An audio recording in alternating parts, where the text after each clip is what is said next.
Now, for the last few years, I've been going around the country teaching different seminars, and I started to notice an interesting trend. It's almost an interesting phenomenon that would happen at the end of every single class. People would start coming up to me, and they'll say the most interesting things. They would tell me how great I was.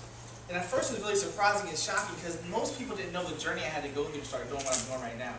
So people say, Jerry, you're natural at this, you're so talented, you've been doing it, it seems like you've been doing it for years, you're just so fun to listen to. And the interesting thing about it is I don't like doing it.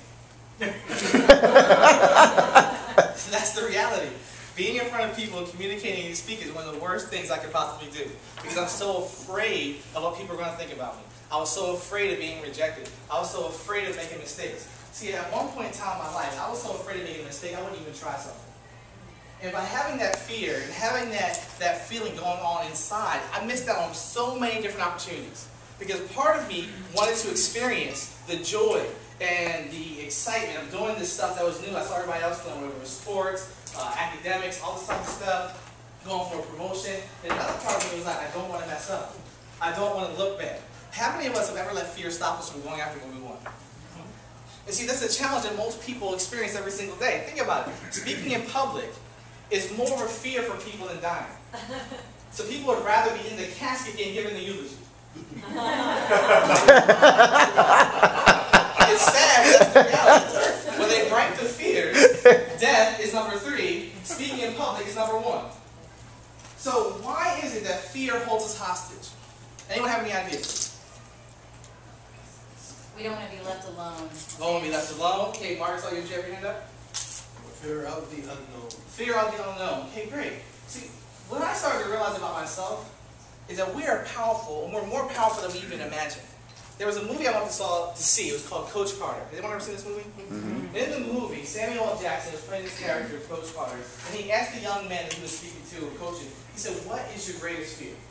See, most of our greatest fears that we have are things that we created over time by our programming, from our parents, our society. But really our fear is not that we are small or inadequate, it's that we are mighty beyond measure. So we have so much power inside of ourselves that it's untapped.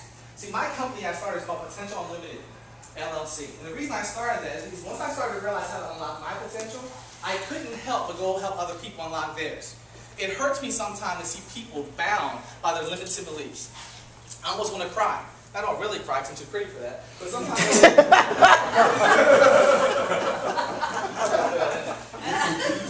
See, what I started to realize is that it was the vision that I had of myself and of my future that was really holding me back.